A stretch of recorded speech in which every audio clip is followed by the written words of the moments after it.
Evening and welcome to Future Focus Now. Thanks for joining us today. We're living in very difficult times against a backdrop of a global pandemic that is disproportionately affecting African Americans. We once again find ourselves assailed with horrific images that remind us of the reality of racism in America. While the memories of Ahmaud Arbery and so many others are still fresh, we experienced a video of a white police officer kneeling on George Floyd's neck while Mr. Floyd gasped, "I can't breathe," and his life is snuffed out. We once again are reminded of the writings of James Baldwin on the failure of human rights and social justice. We have emptied oceans with homemade spoons and tore down mountains with our hands. Black America is accustomed to institutional racism in its many facets. However, it can often seem as though our efforts to eradicate it have had too little effect. While I don't condone violence as a means to an end, I do support our fellow citizens' right to peaceful protests, to protest the inequities and injustice in our society.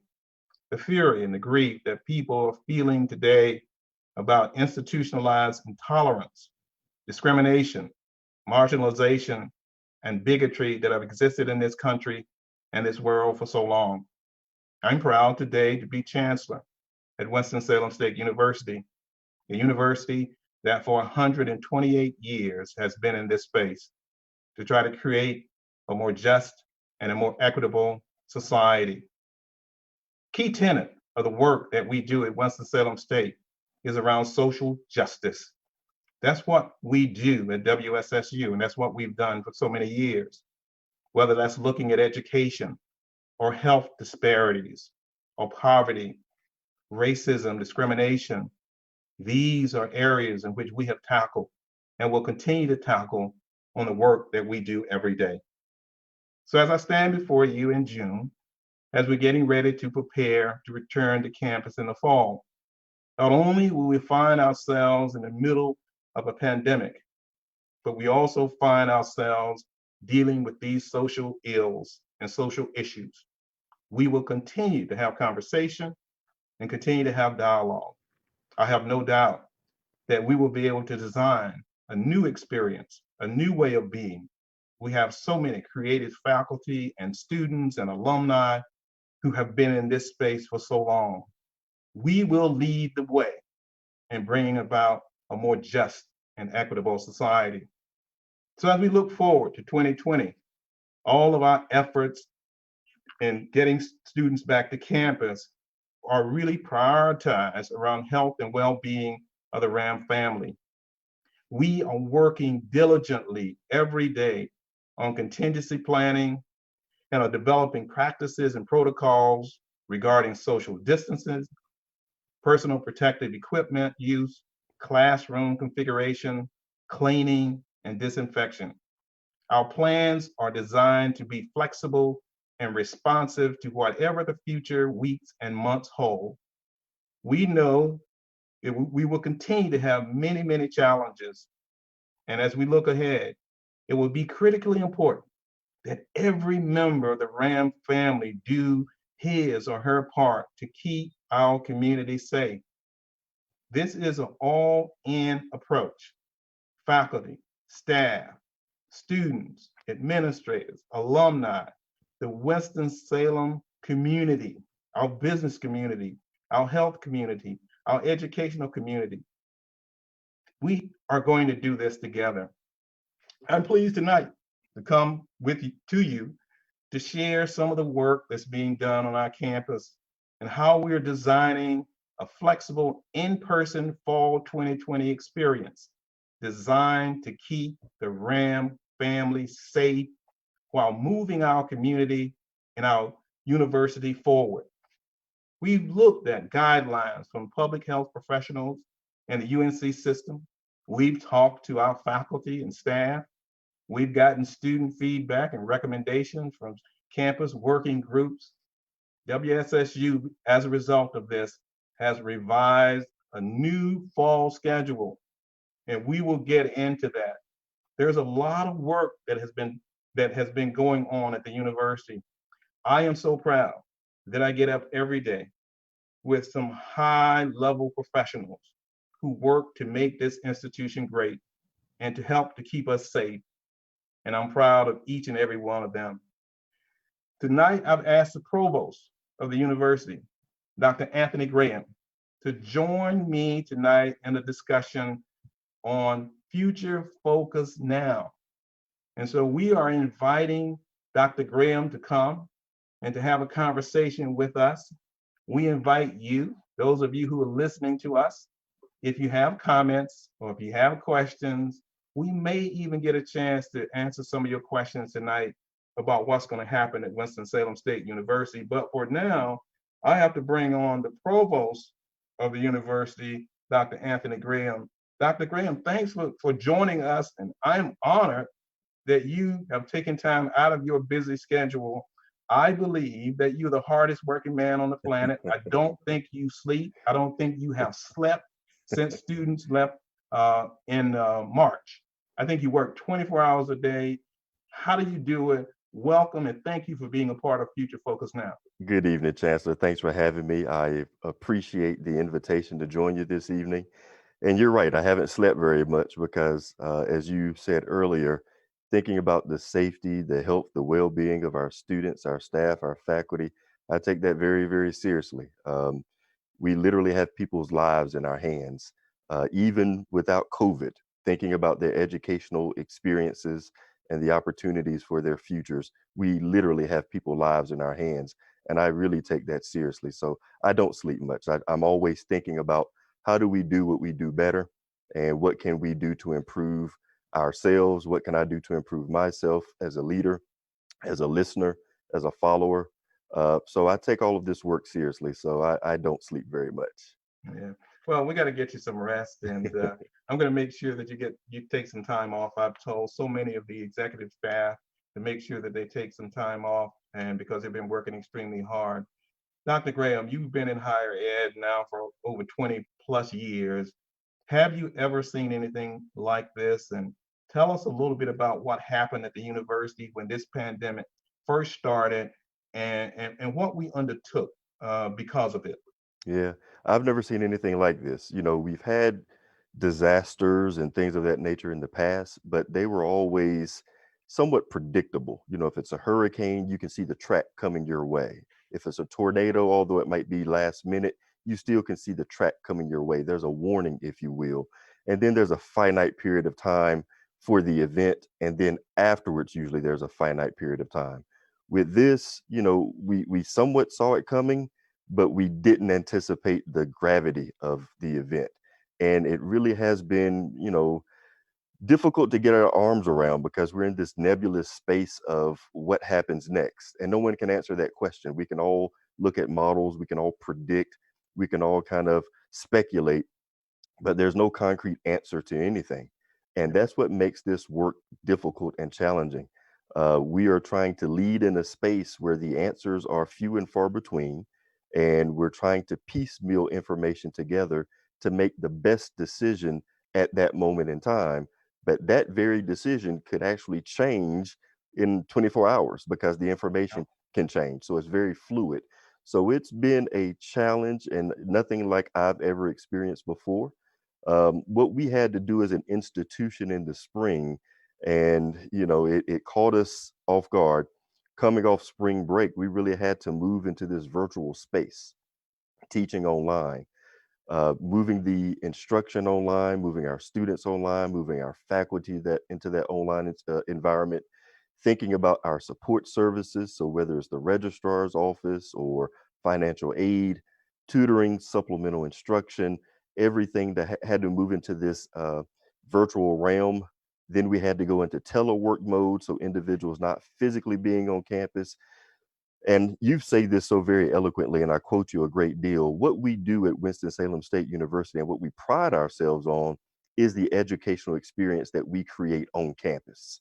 So to have to move everything into a virtual space where we have really prepared ourselves to make significant impact on student learning on campus, in-person instruction, That was really, really challenging and still is challenging. We're in that space now this summer. So to have to move everything into that virtual realm and to do it on a dime, really, really challenging. But I tip my hat to the faculty. I know I said this to the Board of Trustees last week during the Academic Affairs Committee meeting. At no point did I ever hear one faculty member complain. Wow. Every faculty member understood that we were facing something that was external beyond our control, but they never lost sight on what was important, our students. And for that reason, they moved into this virtual space. They attended workshops. They asked questions about how do I teach online? What's the best way for me to engage my students? We started sending out laptop computers to students. We sent out hotspots to students. Faculty needed materials, staff needed materials to work off campus, and everyone just really pitched in and said, we're going to make the very best of these unprecedented times. And I am so proud of what I saw occur with our faculty, with our staff. Our students understood the complexities of the situation and worked with us. So I'm very, very proud to be a Ram, because I don't know if other leaders at other institutions can say what I just said. I'm glad to hear you say that. Provost, did we do the right thing by sending students home? We did, and I know, students didn't want to leave, and I'm active on Twitter, and I engage the students. They wanted to be here. They still want to be here, Hmm. but at the time, given what we knew, the best thing to do to ensure that we were protecting their health and safety, our health and safety, was to ensure that we got them back home so that we could reassess our environment and try to figure out what to do moving forward. So absolutely, we did the best thing. And particularly now that we have hindsight, we can see that the African American community has been decimated by this coronavirus. So it was critically important for us to protect their safety and health. So yes, we did the right thing. Yeah, I'm sure we did the right thing, but it was challenging. What did we learn about our ability to do the impossible? Because I've said this over and over. I think that we did the impossible. So, what did we learn from this? Yeah, what I've learned is that no one should say no to me anymore. So when we say we want to do X, I don't Right, want to hear someone say, well, we don't have the resources or we don't have the manpower or woman power. What we just proved is we can do anything if we're willing to do it. right. So I believe we learned a great deal about how we can push Winston-Salem State University and this community into the future in ways that perhaps were unimaginable for us as short as 4 months ago. Yeah, Now I believe we can begin to say these things that we've been dreaming about, they're realities. It's just a matter of us committing to the work and moving in that direction. fantastic. I agree with you. I mean, as we think about preparing for the fall, I want to take this as an opportunity to remind people who we are. Oftentimes, there are so many things that are happening in the world, so many changes over the past 90 days. And I don't want people to forget. Remind people who we are at Winston-Salem State University, Provost. Yeah, I actually had this conversation with someone over the weekend, and I told them quite simply, we are a force. Um, there's no institution like WSSU. When you start talking about our mission and what we were founded upon, this notion of social justice and equity, and I look at the protests and I think about what people are saying now, this is what we've been doing for over 100 years, preparing our students, engaging our faculty and staff, challenging individuals in the community to think about systems and the inequities inherent in those systems, and how you can use your intelligence, how you can use what you're learning, how you can use your critical thinking, your problem solving skills, your voice, whether it's through writing or orally, to make a difference as you analyze these systems and figure out where are their gaps, where are their blind spots, where are their inherent inequities grounded in racism, ageism, sexism, and so forth. And then how do I, as a conduit of change, help bring others into the fold so that we can begin to actively work on these issues and solve them? And that's the critically important thing about Winston-Salem State University.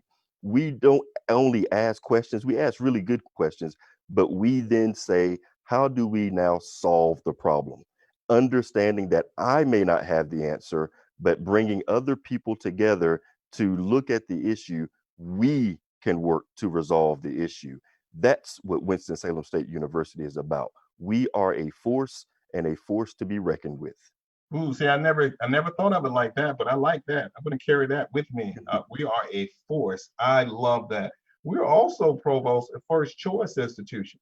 And I don't Absolutely. know if people know that, but they should know that Winston-Salem State University has changed. And now students across this state and across this country come to Winston-Salem State University because they want to be here. 4 years Absolutely. ago, 5 years ago, when we did a survey and we asked incoming first year students, was this your first choice? 5 years ago, 40% of those students say WSSU was my first choice. Today, almost 60 some percent of students say that we are a first choice institution. That's one of the highest percentages that we have of any university in the state. So it Mhm. speaks to the work that we've done around branding this university. And now, even in the midst of a pandemic, Provost, it's paying off. We still have incredible interest in Yes. Winston-Salem State. Tell the viewers about what's going on with students who are still interested in coming to WSSU. Absolutely. We had a great session tonight, Instagram. We don't call it Instagram. We had Instagram Live for the Rams at home. So all those incoming freshmen for fall of 2020 and those transfer students participated. And being able to engage those students tonight, and we'll do it again on Thursday night, fantastic. But we have, as of June the 7th, 8,533 freshman applications. That's an increase of 8% compared to last year at the same time. We have 1,437 students who have indicated their intent to enroll. That's an increase of 7% compared to last year at the same time. Our transfer population, we have 352 students who have indicated their intent to enroll. That's an 11% increase. Our readmits, 132 students. That's a 28% increase. So when you look at all of the metrics, what you just spoke to about being a first choice institution where people want to be here and they should be here, all of our metrics speak to that. Even at the graduate level, we are seeing increases there. We have a 125% increase in the number of graduate students who have indicated their intent to enroll at Winston-Salem State University. So people are wanting to come to Winston-Salem State University. And as we talked about earlier, they should, because we are a force and they want to be a part of the force. Someone told me a long time ago, I think it was an old football coach who said to me, success breeds success. When you're winning, people want to be on a winning team. Nobody wants to be part of a losing team. What you're seeing now, people are saying Winston-Salem State University is winning, CIAA champions. There I you want to go. be a part of that winning No, team. I was going to mention that, Provost, CIAA champion. Let's not forget that. I know Coach Hill tells me, I talked to him recently. He says, we're hot now. We're hot now, Right. because people want to be associated with the winner. Hopefully, we can get some of those five-star athletes to come to WSSU as well. Have you been following the discussions, the I national have. discussions around that? I have. What are I your have. thoughts on that as being a former student athlete? Yeah, I hope we will get some of those five stars, and I hope we'll begin to see a trend back to where we were in the 60s and 70s when the best athletes came to our HBCUs. We've got so many of them now going to our majority institutions, and there's nothing wrong with that. I went to a majority institution, but there's a lot to be gained from attending an HBCU. Even when I was at a majority institution, I always looked down the street and said, wow, I wish I had that experience. You could see the faculty really caring about the students. You could see the faculty, even after you graduated, checking up on you, making phone calls, inviting you back, asking you to come speak to their classes. Um, I didn't necessarily have those experiences at the majority institution. So there's always been something special about the HBCU experience. And I'm hoping we'll begin to see more of these five-star athletes come back to the HBCUs, because what they're looking for at the majority institution, they can get here at an HBCU, but I would Absolutely. argue they would get more at the Right. HBCU. I mean, look, I agree with you. And if they decide to come to Winston-Salem State University, they will be coming to the #1 ranked public HBCU in the country, according to Money Magazine. Exactly. And the reason why we're the #1 ranked public HBCU in the country is because students come here, they graduate, they get employed quickly after they Hmm. graduate, and they make a decent salary 2 years Absolutely. out.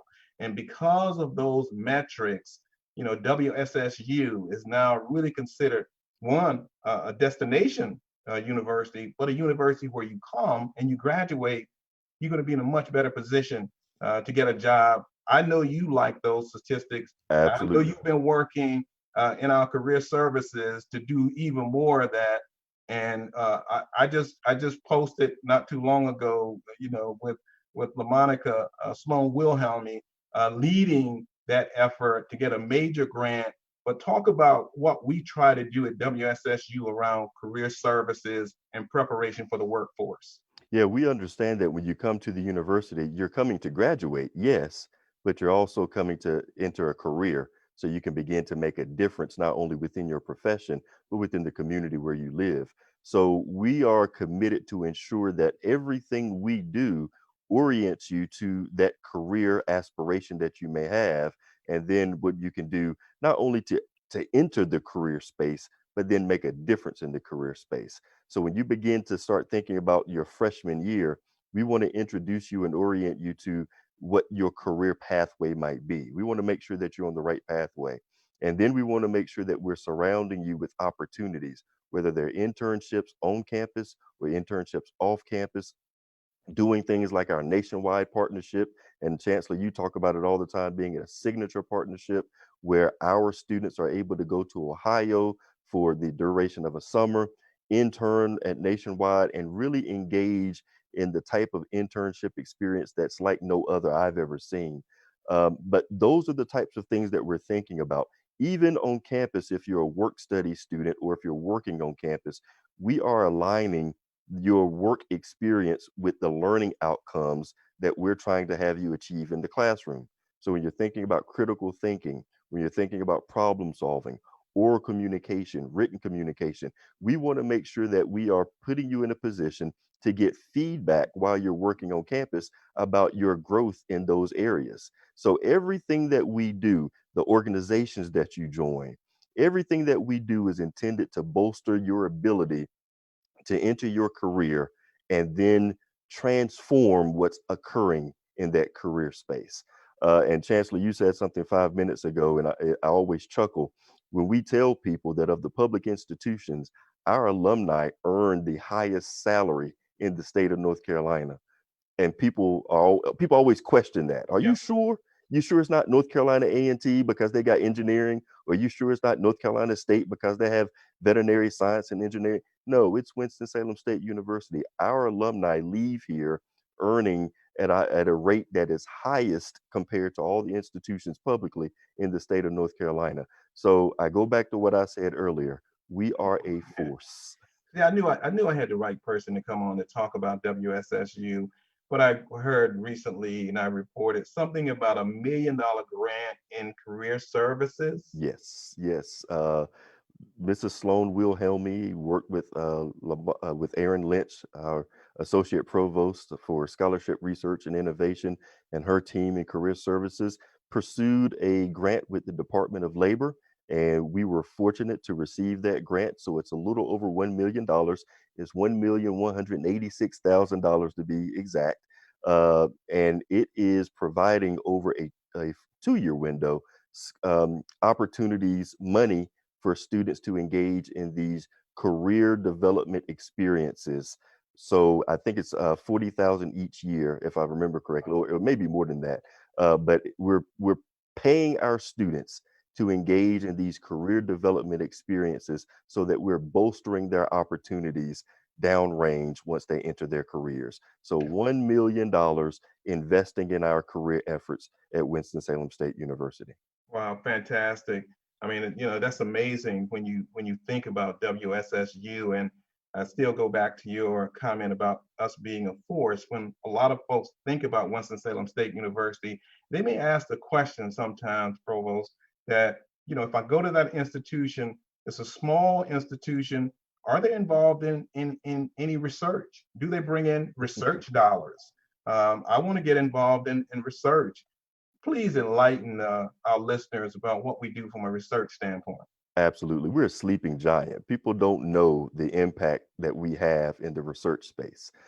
Dr. Lynch shared with me just last week our total portfolio in the grant sponsored research area was $49 million as of last Friday. What? After I think it was Monday, we received an announcement that we fortunately received two additional large awards, one for our clinical lab science program, right around a little more than $1 million, and then for our occupational therapy program, a $3.2 million award. So we are right around $55 million thereabout in terms of our sponsored research. Uh, Now our new awards is somewhere right around 20 to 21 million dollars for this academic year. So people think of us as a teaching institution, and rightfully so. We do a bang up job in the classroom with our students. But what they don't realize, the secret to our success is that this research that we do really ties directly back into what we're doing in the classroom. And we're positioning our students through research to ask really good questions, which is why I said with confidence earlier, I know we ask good questions because our faculty are leading these types of efforts on the sponsored research side to ask really good questions. More importantly, they're seeking answers to those questions. And we're engaging our students, whether it's through our centers like CSIM or our Health Disparity Center, or in the classroom, whether it's in health and sciences or whether it's in the college. We are engaging our students, our faculty, our community to ask good questions and seek answers to those questions, leveraging sponsored research dollars to really elevate the work that we do at Winston-Salem State University. And what an amazing time to be on the cusp of opening up a brand new science building. Yes, yes. We get to open that up. We're actually moving into it a little bit earlier than we planned. We thought January 2021, but we will be having classes there this fall. So we'll talk more about that later. But yes, a brand new science building that's drawing a lot of interest from community partners wanting to know how can we partner with you all to carry out some of the scientific research that you're doing on your campus. So again, we are a sleeping giant. Mm. Look, I'm sitting here and now I understand why there's so much interest in Winston-Salem State University. You talked about the research, you talked about career services, you talked about the academics, you talked about athletics and winning championships. I wanted to get into this space because we want students to return to campus Hmm. and we want students to continue to have interest in coming to Winston-Salem State University. You and I have talked for the past 20 minutes about why folks should come. We now know that we're moving into a very interesting phase of the pandemic. We've had conversations. We meet two, three, four, five times a week, thinking about preparing students to return in the fall. There's a lot of questions, a lot of angst by parents, by students themselves. There's angst around from faculty about returning. A lot of anxiety going on around that. Let's talk for a moment Hmm. about what we are doing to alleviate some of that anxiety and some of that angst as we prepare for students to return in the fall. Understanding, as we began this conversation tonight, things change daily. Right. What we know today may change tomorrow. We're following this pandemic. I happen to be, sit where in an organization where we monitor this in real time. And I'm concerned a little bit about some of the cases and some of the uptick in cases that I'm seeing, but we'll manage that. We'll talk about that a little bit later if we have a chance. But talk about what we have been doing at Winston-Salem State and some of the guiding principles around our attempt to make sure when students return to campus, faculty return to campus, our staff returns to campus, visitors return to campus, that they're Mhm. returning to a safe environment and hopefully where we can protect them. Absolutely. We adopted two guiding principles early on. Number one, we said we would protect the health, the safety, and the well being of our faculty, our staff, and our students. We know that our greatest resource at Winston-Salem State University, our people. And if we're not protecting our people, if we're putting our people in harm's way, then we are not protecting our greatest resource. So that's guiding principle number one. Guiding principle number two, we said we would be committed to maintaining the academic integrity and high quality, regardless of the instructional modality. So those two guiding principles have been at the heart and core of every decision that we've been making along the way. So, Take that. Pause for just a moment, sure. Provost, because I want you to take the academic one, Hmm. the academic integrity piece, because you and I, we talk about this a great deal. You know, when we had to send students home and we went online, you and I have talked about this a great deal. Right. Going online and be able to teach effectively online, that's two different things. Hmm. So I want you to talk a little bit about what we are doing to make sure that when students return, that they return in a system that we've created that has the highest academic integrity. Absolutely. So we know that those learning outcomes that I spoke of earlier are kind of our guiding light. We want to make sure that every student who enters the portals of Winston-Salem State University leave being able to think critically, problem solve, oral communication, so on and so forth. So we have to make sure that as we're engaging our students, whether it's face to face, a hybrid modality, or online, that those learning outcomes are being achieved, that we can measure and assess those outcomes and then report on the back end the outcomes of what happened so we can evaluate how we're performing and then make improvements where necessary. So that commitment to academic integrity and high quality is critically important.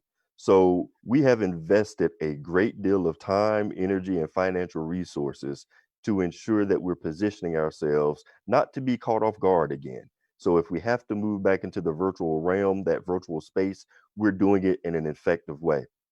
I told someone what many institutions did back in the spring, they were teaching online. They weren't online teaching. There's a philosophical difference. Teaching online is just putting all your stuff Right. online and then just carrying it out. Online teaching means you've given some thought to it. There's an intentionality, there's a systemic approach, there's a strategic approach. You've thought about your learners, you've thought about the ways to engage those learners, the differing ways that they receive information, and you're planning around that. So, what we are doing now and what we will continue to do throughout the summer, we've had some online teaching institutes led by our city staff, Dr. Wanda White, and her amazing staff. They're a small group, but they remind me very much. They're a microcosm of Winston-Salem State University. Small but mighty. Small but mighty, and they are a force. But they've had these online teaching institutes to help faculty get better prepared with the notion of teaching in this online realm, so that they are truly online teaching, not teaching online. So we've got these online teaching institutes going on. We are also bringing on board a number of faculty to design and develop well over 200 classes that we would offer in the fall, so that a faculty member could pull them off the shelf for online instruction and be able to use those classes in the fall, or be able to use them as hybrid if they so choose. So we've got a number of great faculty who have committed to work throughout the summer to learn more about how to design online instruction, how to develop these classes using the Quality Matters framework. So, again, that commitment to high quality, understanding that classes have to meet certain standards and certain competencies as they're designed. So, our faculty are engaging in this process of designing courses using the Quality Matters framework. But every instructional unit or module that will be developed around student learning outcomes. Activities will be aligned to those student learning outcomes. And then the assessment rubrics, the scoring plans will be aligned to those student learning outcomes. There will be engaging instruction throughout those modules. So whether they're PowerPoints with voice overlay, podcasts, synchronous instruction like we're doing now, Zoom conversations, WebEx conversations, recorded webinars, all of these things are becoming part of what we are making our repertoire to ensure that we're delivering high quality instruction and that our faculty feel comfortable and confident moving into this space. But we also understand that this has to be ongoing. You always have to revisit, how do I get better teaching here? And more importantly for the students, how do I get more comfortable learning in this way? So we will be designing these professional development workshops throughout the fall and spring. So if we're in this online virtual space or in this hybrid space, no one is feeling left out or excluded, because our mission as an institution is to ensure inclusivity. And that's what we're going to be committed to doing as we think about our instructional approach for the fall and spring. Right. I mean, and I think that's important. And I want everyone to know that academic integrity is at the key hallmark of what we do at WSSU. That is important. Going into the fall, let's talk about the fall now. And before I get to the fall, though, let's talk about commencement, Yes. Provost. I know that's been on the hearts and minds of our graduates, our 2020 graduates, as well as parents and Yes. other folks.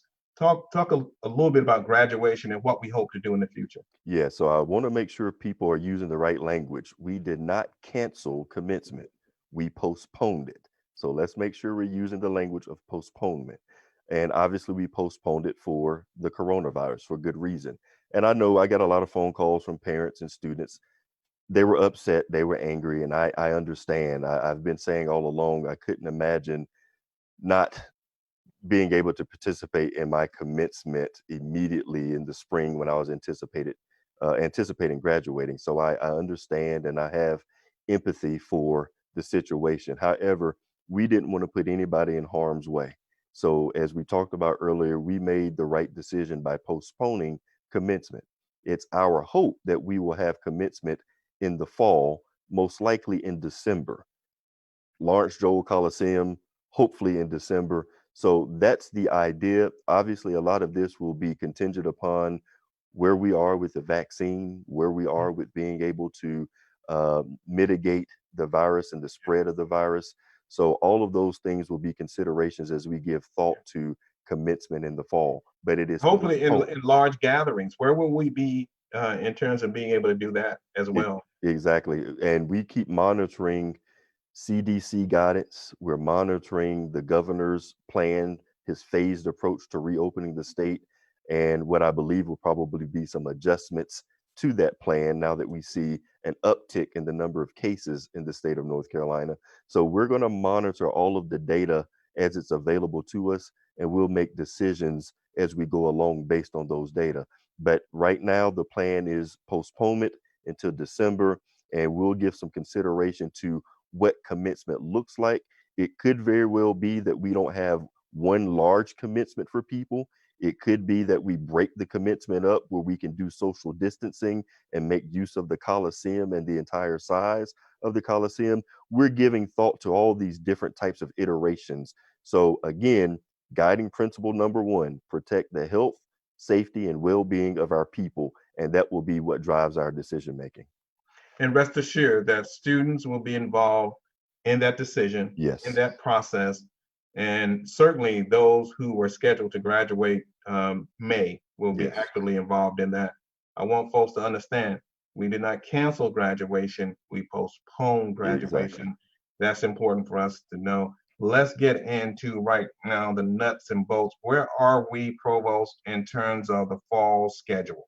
Yeah, so I want to pick up on the point you just made. We made sure as we've moved through these processes and we've put together project teams and task force and work groups that we've had the voice of our faculty, that we've had the voice of our staff, that we've had the voice of our students where applicable.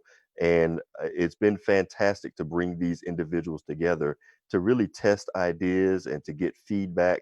And there's been a lot of push and pull, but that push and pull makes us stronger. So I do want to publicly recognize and thank Dr. Misha Steed, the chair of our faculty senate. Yeah. She's done a great job ensuring that the faculty voice is engaged. Ms. Winbush, the outgoing president of the staff senate, she's done a great job ensuring that the staff voice is engaged, as has Mr. Gunther, as the incoming staff senate chair. Our students, SGA, they've been great in terms of engaging us. So I just wanted to make sure that I recognize the multiple individuals who've been present and engaged throughout these conversations. So Having said that, when we look at our fall plan, we will begin instruction. Our classes will begin on Monday, August the 17th, which is 1 week earlier than we planned. The normal operating date would have been August 24th. We've pulled it up or pushed it up 1 week to Monday, August 17th. On-campus instruction will end on Friday, November the 20th, before the Thanksgiving break. Final exams then will move into the virtual space on Monday, November 23rd, and will conclude on Wednesday, December the 2nd.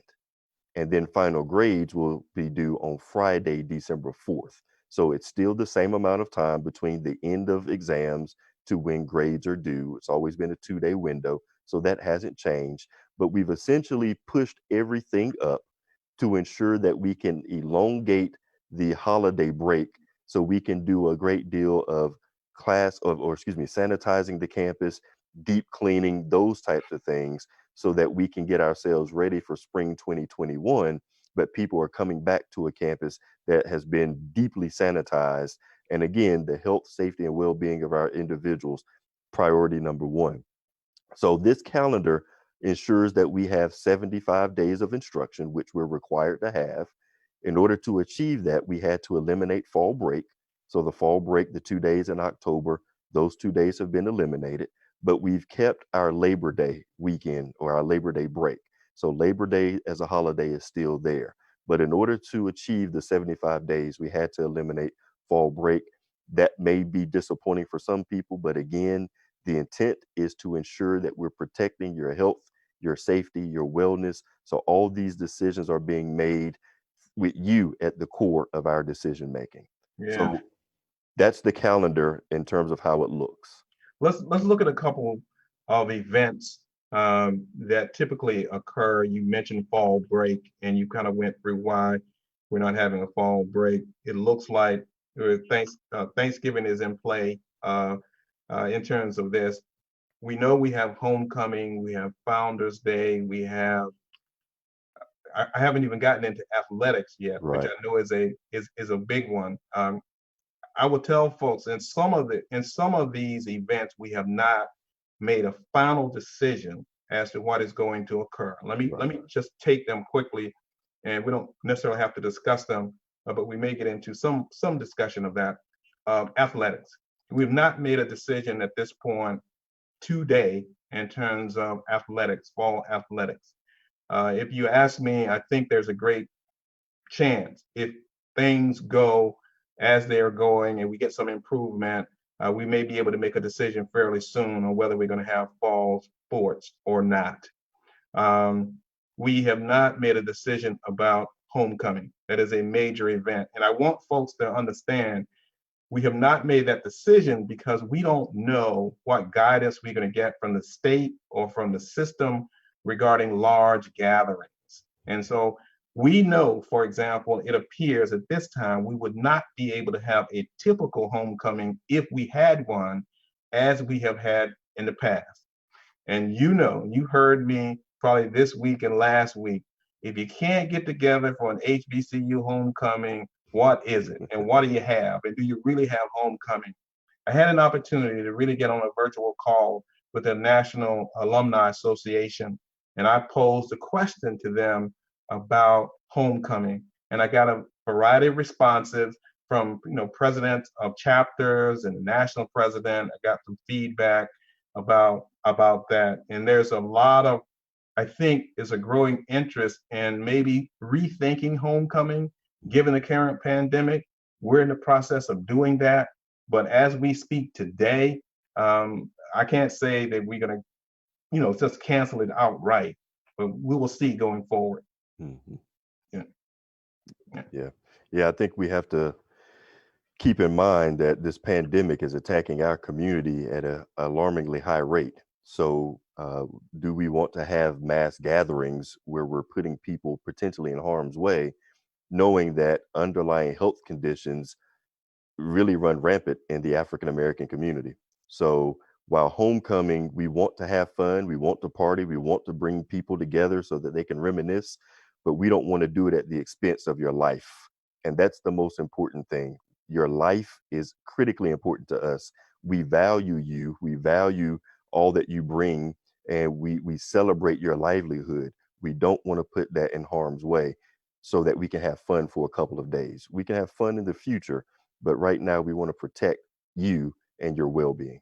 Yeah, and one of the thing I will say about the sports that we're getting guidance both from our conference, the CIAA, as well as from the NCAA about our ability to have fall sports. What we do know at this time that if we have fall sports, they will be greatly reduced. Hmm. The Division Two at the NCAA unanimously voted to reduce by 33% the number of games that you need to play in order to qualify for a championship. So even if we do have fall sports greatly reduced by 33%, I want folks to really kind of understand that. Yeah, and I saw, I think it was on ESPN, where a number of universities that have already brought some of their student athletes back, specifically their football players, they're starting to have outbreaks on their campus. So I know Auburn had a case, or I think Mississippi State, and I think I saw somewhere in Texas. So, and it's just not the student athletes, but the strength and conditioning coaches and some of the coaches as well are being tested and being found to be symptomatic. So, I think we need to pay attention to what's happening around us and really make some informed decisions based on what the data and what the information tell us. Yeah. Let's deal with some questions that folks may have. You and I both have sons that attend universities in the state. Yes. What would you tell parents about having their sons and daughters and loved ones come back to campus in the fall? Yes. So I would say make sure that you are adhering to whatever the institution is putting out as guidance for the safety and health of your child. If the institution is saying whether it's expected or required to wear mask, ensure that your student, your child, is wearing a mask. If there's guidance around the way that dining operates or the way that things occur in the residence halls, adhere to what that guidance is. So, number one, educate yourselves on what the guidance and what those policies are. And then make sure that you're educating and having conversation with your child or your children about that guidance so that they understand what the expectation is. This really is, I heard someone say this earlier today in a board meeting. This isn't a new normal, this is the next normal. So we have to make sure that people are getting enculturated into what the next normal is. So being aware of those guidance, that policies and so forth, and then complying with those things, making sure that you're doing, as my mother used to say a long time ago, boy, just make sure you're washing your hands and you're cleaning behind yourself. We have to make sure that our students understand the importance of cleanliness. It's not good enough anymore to have a dirty room. You have to make sure that you're cleaning up behind yourselves, that you're washing your hands, that you're mindful of whether or not you're shaking people's hands. And for me, that's been a really challenging thing. I'm a handshaker, so I'm having to now get into the habit of not shaking hands or not giving people fives and hugging them and all of that stuff as we do in our community. But doing more of the head nod and that type of thing. But making sure that we are aware and apprised of what the next normal is and those cultural expectations to ensure that our children are being safe and that they're abiding by and complying to whatever those rules and guidelines might be. Yeah. Now you and I are having this conversation, and it is a mechanism, it's a vehicle where we can get information to the public. But if folks really want to get some more detailed information about what we are doing at Winston-Salem State University, we certainly encourage them to go to our website. We have a website that folks can find additional information about protocols and procedures that we are enacting at WSSU. What are some of the things that students might expect or to happen when they return to campus? Yes, so a couple of things. Again, going back to wearing the mask, it will be an expectation that students will be wearing masks. Our students are going to see a great deal more of the hand sanitizers, the disinfectant wipes, those types of things. We're going to ask students and faculty and staff as we're transitioning in our classes, for example, to make sure that you're wiping down your stations and so forth, so we can make certain that that area remains clean as you're engaging. And then before you leave, maybe wiping it down again. Our students are going to experience classes in non-instructional rooms, for example. So we typically don't have classes in the Thompson Center. We typically don't have classes in DJR. We typically don't have classes in Eller Hall or Gaines. We typically may not have classes in Dillard Auditorium, where we're going to start making use of those facilities because they're large venues and it allows us to spread people out so that we can achieve social distancing. So they're going to begin to see more classes in some of these non-instructional sites. But again, it's for their safety and protection. We're going to elongate the day. So we're going to make use of the 8 o'clock a.m. to 9 o'clock p.m. window. And between classes, they're going to be longer transitions. So rather than there being a 10-minute transition between classes on Monday, Wednesday, and Friday, and a 15-minute transition on Tuesday, Thursday, there will be 20-minute transitions. So we're elongating the day and we're making those transitions longer so that we can ensure students aren't bumping into one another as a group moves out of the classroom and a group moves into the classroom. We don't want that type of bottleneck to occur at the door. So we're making the day a little bit longer.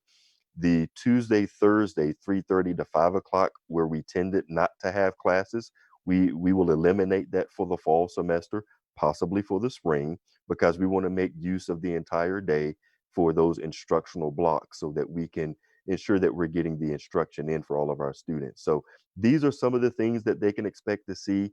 We're going to work with facilities to identify doors that are entrances only and doors that are exits only, stairwells that are up only and stairwells that are down only.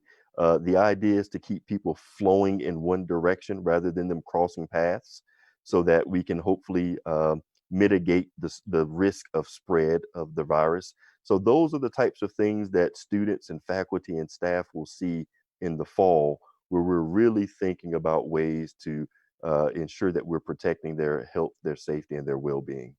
Excellent. And if they want to get additional information, they can once again go to our website and that we've put up, and we actually have a very detailed roadmap to opening up for the fall that they can look at. Our 2020 roadmap. Please take a look at that. A couple of things. We don't have much time left, but do really quickly. What if students return to campus and there is an outbreak and they have to return home? Is that a possibility? It is a possibility. We're prayerful that that won't happen, but if it does happen, we have a contingency plan in place for it as well. Moving instruction back into that online environment. So everything that I talked about earlier, those online teaching institutes for faculty, the designing and development of online courses, thinking about students returning in the fall so that we're orienting them to what online instruction may look like, faculty being oriented to online instruction, all of these things ensuring that we're offering high quality coursework in the fall. So we're planning for that potential contingency. That is the worst case scenario. We're prayerful that we won't end up in that space because of all the things we're going to be doing. Working with facilities, finance, and administration, they've done a great job. Jason Stogner, our Director of Emergency Management at Winston-Salem State University, Sarah Isom, Eric Steelman, that whole team, they've been phenomenal leading the institution as we think about these different types of issues Some that of the could best, emerge. some of the best in the business. Some of Yes, the best in the business. yes. I mean, So I sleep well at night knowing that team is in place. I agree. I agree. And they push us to think about the blind spots. They push us to think about what do we need, plexiglass, mask, PPE, so on and so forth. So as we're thinking about all these operations, we've got a great emergency management team that's really pushing us to think and to think outside the box, to be quite honest with you. Yeah. So I feel good about our planning, and we will continue to be very vigilant in the work that we're doing. Chancellor, you said this earlier, we meet all the time. We ask 1,000 questions and then we try to answer each one, and invariably a new question emerges. So we keep pursuing it. So we realize that the work is just beginning. We're not close to being finished, but I want to assure everyone who's listening that your safety, your health, your well-being is at the core of all that we're doing. Absolutely. And we uh, just don't want to be student centered. We also want to be almost, I say, everyone centered. Yeah, absolutely. So real quickly before our time is up, uh, faculty may have some angst about returning to campus. Quickly talk about that and give us a snapshot of what a classroom might look like. Yeah, so a classroom could look, so I'll use this as an example. So if you had a class of 50 students meeting in a room that would hold 55 students, so that's the max capacity of the classroom, we're going to move that class into a larger facility. And if we can't move that class into a larger facility, then we'll look at trying to reduce the capacity of that class. So we might cut it in half and then break the class up into two. So irrespective of what direction we go, now we have to start thinking about how do we ensure that the students in the classroom are separated 3 to 6 feet? How are we ensuring that the students are wearing masks, faculty are wearing masks? If group work might look differently, so we might now use technology a great deal more because you can still do group work in the technological realm. So if you think about Zoom as an example, you can put people in Zoom and do breakout rooms while they're in the same physical classroom without them having to sit together. So there are different ways to engage students using technology and different ways to engage them from a pedagogical standpoint. So we're going to have to engage a great deal more there. So the instruction might look differently. We might use a lot more hybrid approaches. So a class that meets Monday, Wednesday, Friday may meet on Monday, but then be away in the virtual space on Wednesday and Friday and return the following Monday or some variation thereof. So things are going to look different, but you mentioned this earlier. We're trying to think through a flexible approach so that faculty can think about teaching, but also not feel threatened about being on campus, so that students can engage in the learning process but not feel threatened by being in a. So we're thinking about all these different types of approaches that we can take, but at the core of what we're doing, safety, health, well-being, integrity, high quality. Right, Those are the 5 words that I keep preaching to people. Those are the things that are driving all that we do. right. And provost, work is going to be different. We've Yes, learned a lot about how people work. So um, when folks return, they might not return the same way, and some might not return at all because they exactly. may now be teleworking. Exactly. Yeah. I think what we've learned, I think in the past, people were afraid to let people work at home because they thought they wouldn't work, they'd be at Right. home. But I think what we're learning now is A, we can trust our employees, they're Mm. professionals. B, we have the technological tools to do the work that needs to be done from afar. So access to campus, VPN, and all these things that Raisha Cobb and her fantastic team at OIT that they keep teaching me and I'm learning every day. We can do a lot of the work at afar and still be as efficient and effective as we are on campus. So teleworking, I think, is going to be something that's here to stay. What that looks like in terms of rotational and all of that, that's going to be worked out with supervisors in those units. But I envision teleworking being a part of our future into perpetuity. I don't see that changing. I do as well. Provost, what a great conversation, man. I know there's so many other areas we can get into, but we've come to the end of the hour. You have Went been fast. a great guest. This is one for the historical vault, I think.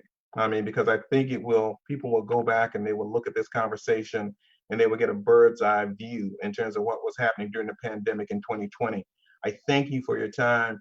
We might have to get you to come back as things change, and we know they change all the time. Everyone, Absolutely. thank you for joining us tonight. This has been a great conversation with Provost um, Dr. Anthony Graham. And so really join us next week on Future Focus, where our guest will be Mandy Cohen.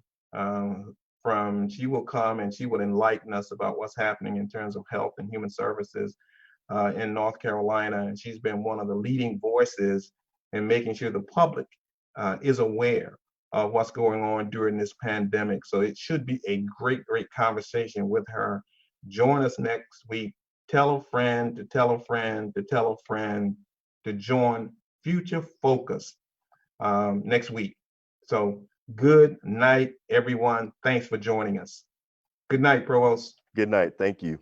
All right.